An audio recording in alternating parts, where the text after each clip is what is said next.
मैं लगातार कई दिनों से बहुजन समाज पार्टी की खबर दिखा रहा था, लेकिन अब बहुजन समाज पार्टी से हट के भी कई ऐसे खबरें दिखाने की कोशिश करूंगा जिसे आप या तो छोड़ गए हैं या तो भूल गए हैं। मैं फिर से पुराने पैटर्न पर उतरने जा रहा हूं कि बहुजन कलाकारों के साथ साथ अन्य कलाकारों का इंटरव्यू दिखाऊंगा। लेकिन आज मैं जो खबर बताने जा रहा हूं वो खबर बहुत ही अहम है, क्योंकि आज बहुजन समाज पार्टी की मुखिया बहन कुमारी मायावती जी ने बहुत बड़ी बैठक बुलाई थी, जो देशव्यापी बैठक थी। पूरे देश के लोग आए थे और इस बैठक में जो बहन कुमारी मायावती जी ने बात रखी है उन सारी बातों को आपको समझाने और बताने का प्रयास करूंगा। तो इसलिए आपका निवेदन है कि चैनल को सब्सक्राइब कर लीजिए, क्योंकि आप तो जानते ही हैं स्थिति बहुत कमज़ोर होती जा रही है। आप लोग अब मेरा वीडियो नहीं देखना चाहते हैं, शायद क्या दिक्कत है। आप लोग से अपील करता हूं कि आप लोग हमारे वीडियो पर डे देखा करिए। नहीं समझ में आता है तो फिर से बताया करिए, कमेंट करिया करिए और कमेंट करके मुझे सलाह दिया करिए कि आप ऐसी खबरें न बना करके ऐसी बताइए या इस तरह से वीडियो बनाइए ताकि मैं आप लोगों को समझा सकूं। साथियों, खैर चैनल को सब्सक्राइब नहीं किया है तो कर लीजिएगा, लाइक भी कर दीजिएगा।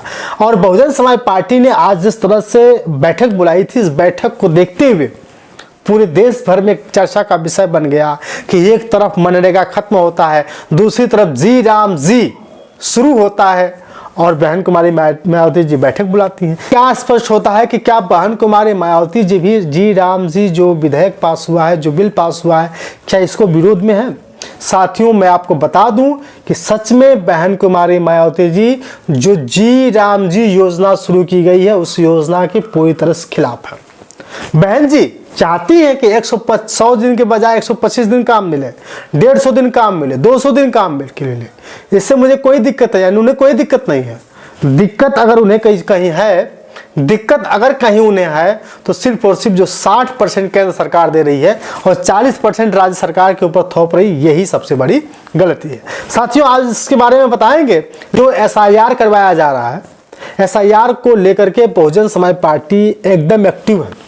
बहुजन समाज पार्टी की मुखिया ने कहा है कि सभी लोगों से निवेदन है कि जो पार्टी का कार्यक्रम हो रहा है, कृपया पार्टी का कार्यक्रम थोड़ा सा छोड़ करके, पार्टी का कोई काम छोड़ करके आप लोग गांव-गांव जाइए, ताकि SIR के लिए आप लोग प्रेरित करिए कि लोग SIR फार्म भरें और SIR फार्म भरने के बाद कंप्लीट अवस्था में पता करें कि क्या सच में उनके नाम जो है वोटर लिस्ट में है या नहीं है।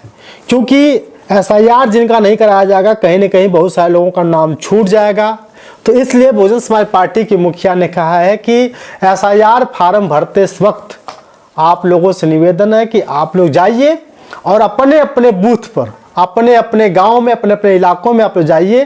जितना भी SIR फार्म भरा जा रहा है कोई छूटने ना पाए, क्योंकि अगर SIR फार्म नहीं भरा जाता है तो कहीं ना कहीं वो व्यक्ति वोटर लिस्ट में नाम उनका नहीं रहेगा और साथ ही ये भी हो सकता है कि वोटर लिस्ट से उनका नाम कट भी सकता है। बहुजन समाज पार्टी की मुखिया ने जिस तरह से कहा है तो लोग अपना अब काम बंद करके, जो चुनावी का वर्क है, चुनावी काम को छोड़ करके, जो पार्टी का काम है छोड़ करके अब SIR पे लग जाएंगे। और 15 जनवरी को जन कल्याणकारी दिवस के रूप में जिस तरह से बहुजन समाज पार्टी के मुखिया का जन्म दिवस मनाया जाता था, अब वो जिला वाइज नहीं, गाँव वाइज नहीं, बल्कि अब मंडल कार्यालय पर होगा। यानी आप समझ सकते हैं कि मंडल पे बहुत बड़ी रैली मनाई जाएगी।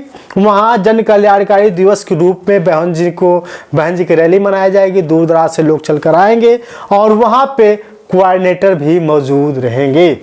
तो समझ सकते हैं, बहुजन समाज पार्टी की मुखिया ने साफ साफ कह दिया है कि आप लोग जो 15 जनवरी का जो बहुजन समाज पार्टी के मुखिया का जो जन्म दिवस मनाया जाता था वो मनाइए, लेकिन उस दिन जो कार्यक्रम होगा, कार्यक्रम के दौरान जो 4 बार की रही सरकार बहुजन समाज पार्टी ने जो किया है, जो बहन कुमारी मायावती जी ने किया है, उन सारे कामों को भी गिनवाना है।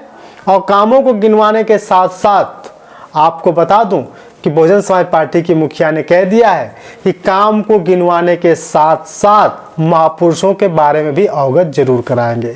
साथियों, बहुजन समाज पार्टी की मुखिया ने जो मनरेगा को हटाया गया है, मनरेगा के जगह जो जी राम जी योजना लाई गई है, उस योजना से एक तरफ खुश नजर आ रही है तो दूसरी तरफ पूरी तरह से नाराज दिख रही है। वो कह रही है कि जो विपक्ष के लोग विरोध कर रहे हैं वो सही रूप से कर रहे हैं। एक तरफ महात्मा जी का नाम हटा दिया गया, वो अलग विषय है, लेकिन जो केंद्र सरकार ने 60% और 40% का जो भार दे दिया है कि केंद्र सरकार के पास 60% रहेगा और जो 40% रहेगा वो राज्य सरकार देगी, तो बहन जी ने कहा है कि जब केंद्र सरकार कोई योजना लागू करती है तो उसकी पूरी जिम्मेदारी 100% की होती है, ना कि 10%, 80% या 100% या 20% की जिम्मेदारी होती है। तो केंद्र सरकार के लिए बहन जी ने कहा है कि केंद्र सरकार अगर जी राम जी योजना लाई है तो इसकी पूरी तरह से जिम्मेदारी केंद्र सरकार को लेनी चाहिए, ना कि राज्य सरकार को, क्योंकि राज्य सरकार के पास अगर जिम्मेदारी दे दी गई तो आने वाले वक्त में हो सकता है कि राज्य सरकार के पास कोई व्यवस्था ही न बन पाए, पैसा ही नहीं मिल पाए, और फिर क्या होगा, फिर वो योजना धरी की धरी रह जाएगी। क्योंकि पिछला जब मनरेगा जब शुरू हुआ था उसमें 90% केंद्र सरकार देती थी, 90% केंद्र सरकार देती थी, लेकिन ये जो योजना लाई गई है, जो जी राम जी योजना लाई गई है, जो मनरेगा को ख़त्म करके जी राम जी योजना को लागू किया गया है, ये पूरी तरह से गलत है। अगर केंद्र सरकार ने इस योजना को लागू किया है तो लागू करे, कोई बात नहीं, लेकिन पूरी जिम्मेदारी उसकी होनी चाहिए, ना कि किसी राज्य सरकार की। राज्य सरकार के पास उतना पैसा नहीं है कि वो व्यवस्था कर पाए।